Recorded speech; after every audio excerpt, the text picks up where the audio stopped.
जय हिंद दोस्तों, स्वागत है आपका व्हाट हैपेंड नेक्स्ट वीक के नए सफर में। आने वाले सप्ताह में वर्ल्ड हिस्ट्री से जुड़े काफी इंपॉर्टेंट इवेंट्स हुए थे, जिनमें कुछ भारतीय इतिहास तो कुछ दुनिया के इतिहास से जुड़े हैं, जैसे कि वर्ल्ड वॉर की एक हिस्टोरिक इन्वेजन या नेपाल की रॉयल फैमिली का मैसेकर।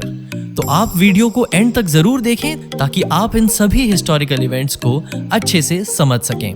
ये इंपॉर्टेंट इवेंट्स स्टूडेंट्स के लिए बेहद मददगार साबित होंगे।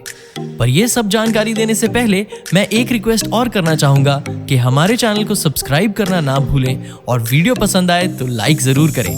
तो चलिए इस सप्ताह का रोमांचक सफर शुरू करते हैं। इस वीक की पहली तारीख है 31 मई, जिसको वर्ल्ड नो टोबैको डे की तरह ऑब्जर्व किया जाता है।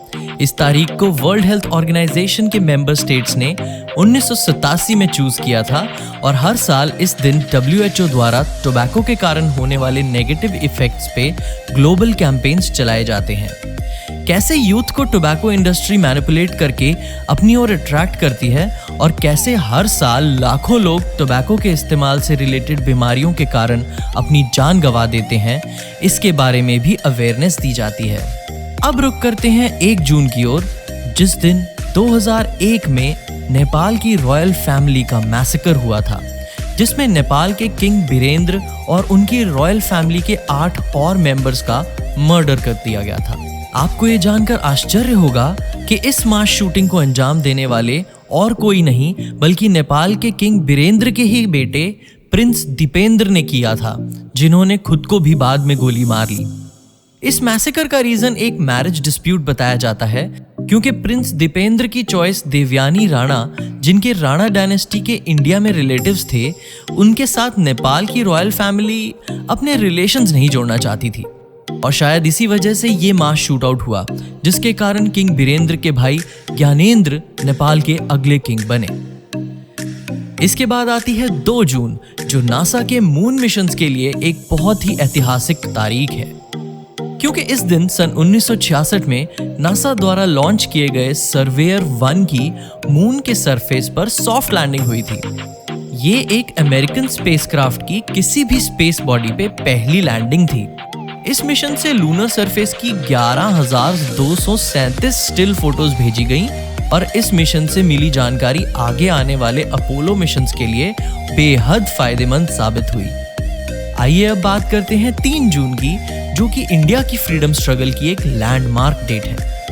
इस दिन सन 1947 में माउंटबेटन प्लान को कांग्रेस और मुस्लिम लीग दोनों ने एक्सेप्ट किया था और इस प्लान में बंगाल और पंजाब को विभाजित करके पाकिस्तान की फॉर्मेशन का प्रस्ताव रखा गया था।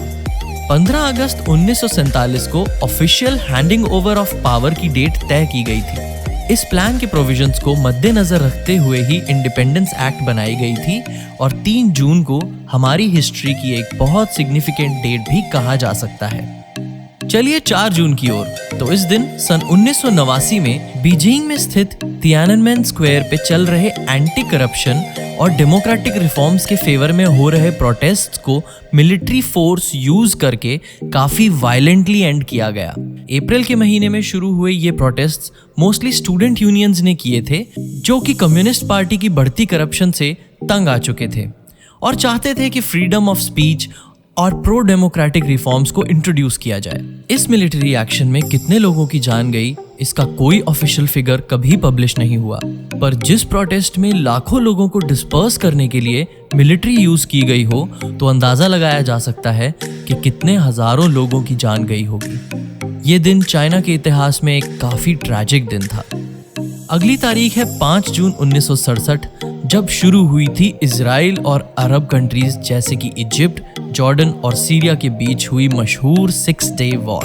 1948 की अरब इजराइल वॉर के बाद इजराइल और इजिप्ट के बीच काफी तनाव चल रहा था और रिलेशंस बद से बदतर हो चुके थे। और 1967 में जब इजिप्ट के प्रेसिडेंट अब्देल नासिर ने स्ट्रेट्स ऑफ टाइटन को इजरायली वेसल्स के लिए क्लोज कर दिया, तो इसके रिटेलिएशन में इजराइल एयरफोर्स ने 5 जून को इजिप्शियन एयरफील्ड्स पे अटैक किया, जिसकी वजह से ये 6 डे वॉर शुरू हुई। ये एयर अटैक इतना प्रोफेशनली एग्जीक्यूट किया गया था कि इजिप्ट के ऑलमोस्ट सारे एयर एसेट्स इसी में डिस्ट्रॉय हो गए, जिसकी वजह से सिर्फ 6 दिन चली इस वॉर में न्यूमेरिकल इंफीरियॉरिटी होने के बावजूद भी इजराइल ने गाजा स्ट्रिप, सिनाई पेनिनसुला और वेस्ट बैंक को भी सीज कर लिया, पर इन जगहों पे आज तक स्टेबिलिटी आ नहीं पाई है। हमारी इस हफ्ते की आखिरी तारीख है 6 जून, जब 1944 में नॉर्दर्न फ्रांस स्थित नॉर्मैंडी बीच में एलाइड पावर्स ने इन्वेजन शुरू किया था। इसी इन्वेजन के पहले दिन को डी डे के नाम से भी जाना जाता है। ये इन्वेजन वर्ल्ड वॉर 2 की सबसे बड़ी एम्फीबियस इन्वेजन थी, क्योंकि ट्रूप्स को लैंड, एयर और सी रूट से डिप्लॉय किया गया था और पहले 3 दिन में ही 2 लाख से भी ज्यादा ट्रूप्स नॉर्मैंडी पहुंच गए थे। 1.5 महीना चले इस ऑपरेशन में एलाइड पावर्स ने अप्रोक्सीमेटली 13 लाख सोल्जर्स को डिप्लॉय किया, जिसके कारण वो नाजी जर्मनी को रिट्रीट करने में कामयाब रहे। इस इन्वेजन में दोनों साइड्स ने 2 लाख से ज्यादा कैजुअलिटीज झेली, पर उस वक्त नाजी जर्मनी के वेस्टर्न यूरोप में एडवांसेस को रोकने का और कोई ऑप्शन नहीं था। तो इसी के साथ हमारी ये वीडियो भी समाप्त होती है।